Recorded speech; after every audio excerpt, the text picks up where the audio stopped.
நட்புகளுக்கு வணக்கம். இன்றைக்கி நம்ம பார்க்க போகிறது புளியங்கொட்டையோட பயன்கள் என்னென்னு பார்க்க போகிறோம்.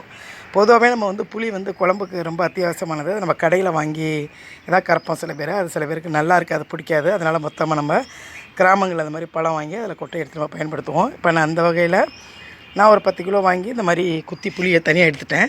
அந்த கொட்டையை காய வச்சுருக்கேன். இந்த கொட்டையில் இப்போ என்னென்ன பயன்கள் இருக்குது இப்போ நம்ம பார்க்கலாம். இப்போ கடையில் கொடுத்தோம்னா ஒரு கிலோ ஒரு 3 ரூபா 5 ரூபா அப்படி தான் எடுத்துக்குவாங்க. இதை நம்ம நல்லா காய வச்சு அந்த கொட்டையை வறுத்து எடுத்துகிட்டு அதை ஊற வச்சு நம்ம நம்ம சாப்பிட்லாம். நிறைய பயன்கள் இருக்குது. இப்போ காய வச்சுருக்கோம். காய வச்சு எடுத்துகிட்டு நம்ம அதை வறுத்து எடுத்துக்கலாம். இது வறுபடை கொஞ்சம் லேட்டாகும்.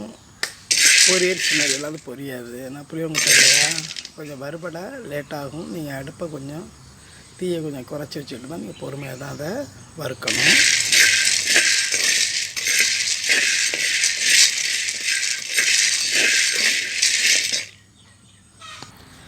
இது நம்ம கொஞ்சமாக ஒரு 10-15 கொட்டை தான் நம்ம வேணும் அப்படின்னு சொன்னால் நம்ம அடுப்பு சமைச்சி முடிச்சுட்டு அந்த நெருப்பு இருக்கு இல்லையா, அந்த நெருப்பில் தள்ளி விட்டுட்டு நம்ம சுட்டு திங்கலாம்.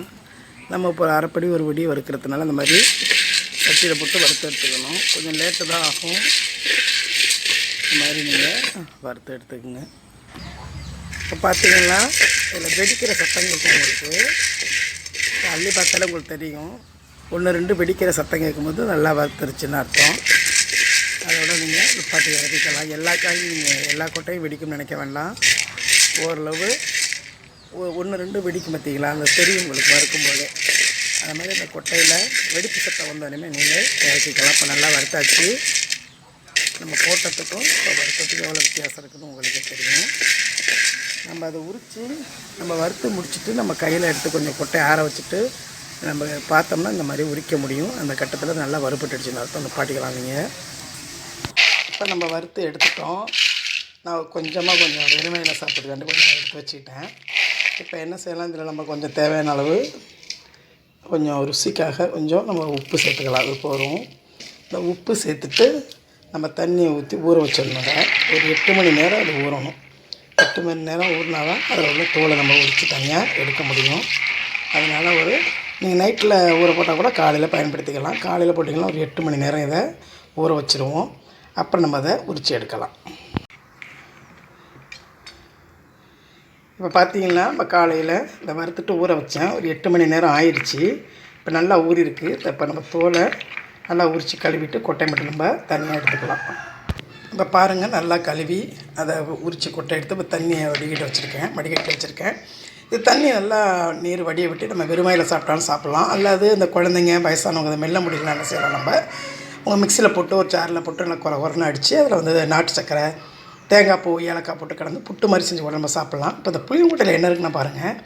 நம்ம புளி சாப்பிட்டதுனால சூடு அதிகரிச்சிடும், சூடாகும் அப்படின்னு சொல்லுவோம். புளி சூட்டை நமக்கு உண்டாக்குதுன்னா புளியங்கொட்டை சூட்டை தணிக்குது. இந்த புளியங்கொட்டையில் என்ன இருக்குன்னா ஆண்டி வைரல் அப்படின்னு ஒரு பண்பு இருக்கிறதுனால இந்த சிக்கன் குனியா போன்ற நோய்களை இது தடுக்குதுங்க. அதனால் இந்த மாதிரி நம்ம பண்ணி சாப்பிட்லாம். அப்புறம் பார்த்திங்கன்னா அந்த நம்ம பேஸ்ட் இருக்குல்லையா, அந்த பேஸ்ட்டு கூட இந்த புளியங்கொட்டை தோலை நம்ம தூள் பண்ணி இந்த பேஸ்ட்டோட சேர்த்து நம்ம பல்லு துலக்கணும்னா அந்த பல்லில் உள்ள கரையெல்லாம் போயிடுங்க. அப்புறம் பார்த்திங்கன்னா புளியங்கொட்டை ரொம்ப நார் சத்து உள்ளது. இது கெட்ட கொழுப்பை அளவை குறைச்சி நமக்கு செரிமானத்தை நல்லா கொடுக்குங்க. அப்புறம் புளியங்கொட்டையில் சரும தொற்று, நம்ம தோல் வியாதி எந்த வியாதி இருந்தாலும் அதை நீக்கக்கூடிய ஒரு எஃபெக்ட் அந்த புளியங்கொட்டைக்கு இருக்குங்க. அந்த நம்ம பொதுவாகவே நீர் குத்தல் அப்படின்னு வந்துருச்சுன்னா நம்ம என்ன சொல்லுவோம், பச்சை புளியங்கொட்டையை போட்டு மின்னாக்கா நம்ம நீர் குத்தல் டக்குன்னு நின்றுறாங்க. துவர்ப்பு தன்மை உள்ளது புளியங்கொட்டை. சின்னதில் பார்த்திங்கன்னா உங்களுக்கு புளியம் சின்ன பிஞ்சை கொண்டாந்து நம்ம துவையில் அரைச்சி சாப்பிடுவோம். பச்சை புளியங்கொட்டை சாப்பிட்டா அந்த சிறுநீர் உபாதையை நிற்கிறோம், அந்த உணவுக்குழாய் இதெல்லாம் சரி செய்யக்கூடிய ஒரு பண்பு இருக்குங்க இந்த புளியங்கொட்டைக்கு. இந்த புளியங்கொட்டையில் அதிக அளவு பொட்டாசியம் இருக்கிறதுனால இதன் மூலமாக நமக்கு இதே பிரச்சனை, உயர் ரத்த அழுத்தம் அதெல்லாம் தான் கட்டுப்படுத்துங்க. புளியங்கொட்டை வறுத்து பொடி செய்து 1 ஸ்பூனு வெதுப்பாக ஒரு நீரில் தினை செய்து நம்ம குடிச்சிருந்திங்கன்னா சர்க்கரை அளவோடு கட்டுப்படுத்த சொல்கிறாங்க. அவ்வளோ பண்பு நிறைந்ததுங்க அந்த புளியங்கொட்டை. நம்ம புளியம்பழத்தை வாங்கிட்டு அதை நம்ம அரிஞ்சிட்டு அதை கொண்டே கடையில் 1 கிலோ 2 கிலோ நம்ம விற்கிறத விட அதை கொஞ்சம் கொஞ்சமாக ஒரு அரைப்படி போல் நீங்கள் வறுத்து இந்த மாதிரி பயன்படுத்தலாம். ஊற வச்சு சாப்பிட்லாம். ஊற வச்சு சாப்பிட்டா நம்ம மெல்றதுக்கு ரொம்ப ஈஸியாக இருக்கும். அப்படி முடியாதவங்க மிக்சியில் போட்டு அடித்து நாட்டு சக்கரை, தேங்காய் அந்த மாதிரி ஏலக்காய் போட்டு சாப்பிடுங்க. ரொம்ப பயனுள்ளதாக இருக்கும்.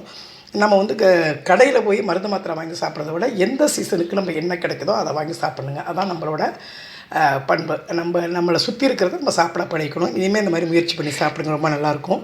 இந்த வீடியோ பார்த்ததுக்கு ரொம்ப தேங்க்ஸ். உங்கள் நண்பர்களுக்கும் ஷேர் பண்ணுங்கள். உங்களுக்கு பயனுள்ள வீடியோ இருக்கும்னு நினைக்கிறேன் ஃப்ரெண்ட்ஸ். தேங்க்யூ.